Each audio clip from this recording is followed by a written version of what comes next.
Hello everyone, your aesthetic physician doctor Vandana Sharma here. तो आज चलिए आप लोगों को एक ख़ास टॉपिक पे जो है हम चर्चा करेंगे। और कुछ कुछ क्वेरीज होती हैं कई बार कुछ पेशेंट्स की कि अगर हम आज ट्रीटमेंट करा रहे हैं तो फ्यूचर में भी ये ट्रीटमेंट लेना कंपलसरी होगा, और अगर नहीं कराएंगे तो क्या होगा, ना कराने से कोई प्रॉब्लम तो नहीं होगी। तो आज इन्हीं सारे सवालों के जवाब देते हुए मैं ये वीडियो बनाऊंगी, क्योंकि जस्ट उस पेशेंट को जवाब देना जिसकी क्वेरी है ये काफ़ी नहीं होता। कई बार कई लोगों के दिमाग में ये सवाल चल रहा होता है जो क्लियर अगर सभी के सामने हो तो अच्छी बात है। तो ऐसा है, समझो कि आज अगर कोई पेशेंट आता है जिसको एक्ने की प्रॉब्लम है, या पिगमेंटेशन की प्रॉब्लम है, या हेयर लॉस की प्रॉब्लम है, तो अभी फ़िलहाल तो इस वक्त हम उसका जो मेन समस्या लेकर आया है एक्ने इशू, तो एक्ने पे ट्रीटमेंट करेंगे। जो भी बेस्ट से बेस्ट प्रोसीजर हमारे पास अवेलेबल होंगे हम हमारे पेशेंट को सजेस्ट करेंगे।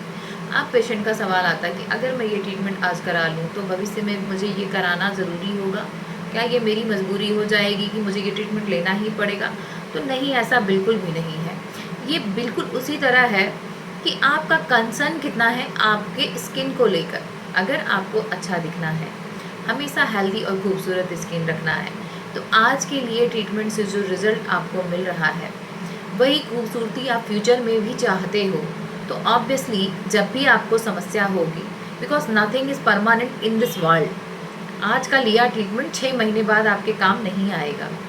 हो सकता है कुछ पेशेंट्स में रिजल्ट्स बहुत अच्छे आते हैं, और अगर वो अच्छे से सारे skin care, life routine, activity अपना सब कुछ मेंटेन करके रखते हैं तो कई बार काफ़ी लंबे लंबे समय तक समस्या दोबारा नहीं आती है।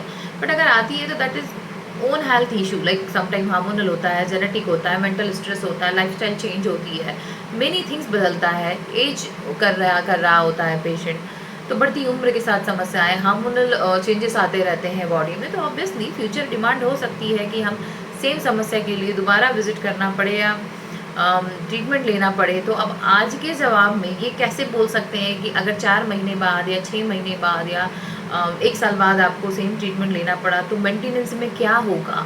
हो सकता है कि 6 महीने बाद हमारे पास इससे भी बेस्ट ऑप्शन आपको एक्ने ट्रीटमेंट के लिए देने के लिए उपलब्ध हो, तो ऑब्वियसली उस टाइम पे हम आपको वो सजेस्ट करेंगे।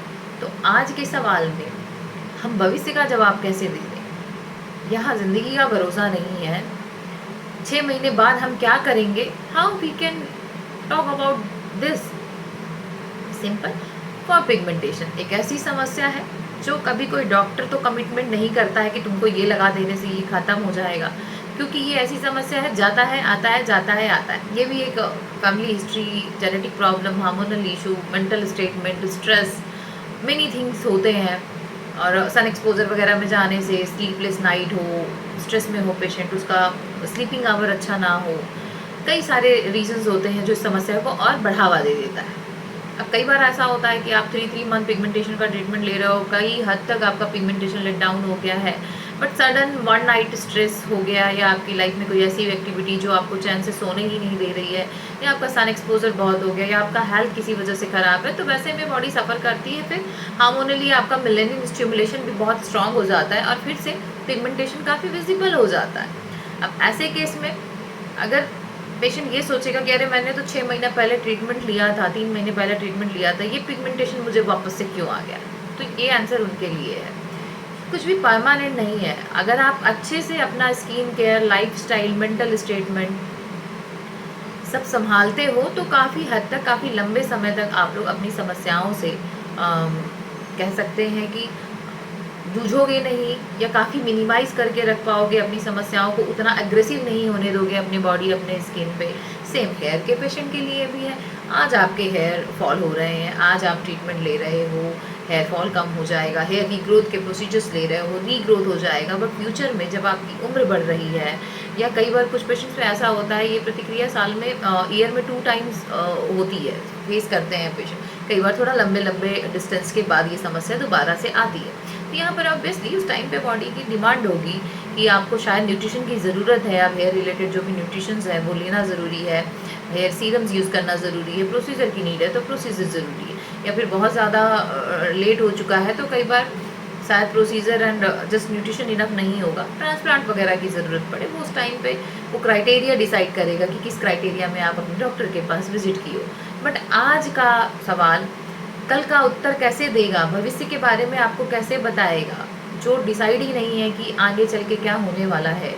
सेम उसी तरीके से आए दिन एस्थेटिक क्लिनिक में नए नए बहुत अच्छे अच्छे प्रोसीजर्स होते हैं, बहुत अच्छे अच्छे स्किन और हेयर केयर अवेलेबल हो जाते हैं। तो सिर्फ आज इस सवाल का जवाब दे देना कि हाँ आज हम ये करेंगे और 6 महीने बाद जब आप आओगे तो ये करेंगे, तो ये कह देना तो आई थिंक मेरे नज़रिए में शायद ठीक नहीं है, क्योंकि मुझे सीधा सीधा बात करना पसंद है, बहुत घुमा फिरा के बात करना पसंद नहीं करती हूँ मैं। तो सिंपल सा जवाब है, आज पे ध्यान देते हैं और आज जो आपको सिखाया और समझाया गया है आपके health, skin and hair care को लेकर के अच्छे से फॉलो करें। जितने अच्छे से फॉलो करोगे उतने लॉन्ग टर्म तक आप अच्छे रहोगे। बट सडन अगर लाइफ में किसी तरीके का हेल्थ इशू आ जाता है तो वहाँ पर कई बार चीज़ें चेंज हो सकती हैं, डैमेज वापस से स्टार्ट हो सकता है। दैट इज़ साइन कि विजिट करो अपने डॉक्टर के पास अगर कंसर्न है तो। नहीं तो जैसा है ठीक है, कोई परेशानी नहीं है, कोई प्रॉब्लम नहीं है, ये आपका ओन कंसर्न है। This is treatment for enhance your beauty, मजबूरी नहीं है, राइट। तो जब हम अपनी ब्यूटी को इन्हांस करने जा रहे हैं तो हम वहाँ पर इतनी छोटी छोटी सोच कैसे रख सकते हैं ना कि आज हमने बोटॉक्स करा लिया तो अभी ज़िंदगी भर ऐसे ही स्किन टाइट रहेगी, फ्यूचर में आपको वापस बोटॉक्स कराने की ज़रूरत नहीं है, थ्रेड लिफ्टिंग करा ली तो हम जीवन भर एजिंग फ्री रहेंगे। नो, ये पॉसिबल नहीं होता है। हर चीज़ का एक टाइम लिमिट है, अपने टाइम लिमिट तक ही चीज़ें अपने रिजल्ट को बरकरार रखेंगी, उसके बाद उसका मेंटेनेंस लगेगा। अब मेंटेनेंस में फ्यूचर में आपको विजिट करना है, at the same time doctor will introduce you कि इस प्रॉब्लम के लिए कौन सा मेंटेनेंस ट्रीटमेंट अच्छा होगा जो अभी हमारे पास बेस्ट से बेस्ट अवेलेबल है। ओके, आई थिंक जो भी ऐसे सवाल होते हैं आप लोगों के दिमाग में आते हैं कि आज अगर ट्रीटमेंट ले लिया कल नहीं लिया तो क्या होगा, नहीं लिया तो कुछ नहीं होगा, जितना है उतने में खुश रहना है। ले लिया तो अच्छा ही होगा, क्योंकि आपका कंसर्न है आपकी ब्यूटी को इन्हांस करना, अपनी यूथफुलनेस यंगनेस को मेंटेन रखना। तो ऑब्वियसली जितना बेहतर आप दोगे उतना बेहतर आप पाओगे, नहीं दोगे तो नहीं मिलेगा, सिंपल, कुछ होगा नहीं। तो बस यही था मेरा रिप्लाई उन सभी लोगों के लिए जिनके भी दिमाग में ये कंसर्न रहता है। तो आई थिंक क्वेश्चन का आंसर काफ़ी अच्छे तरीके से क्लियरली मिल चुका है।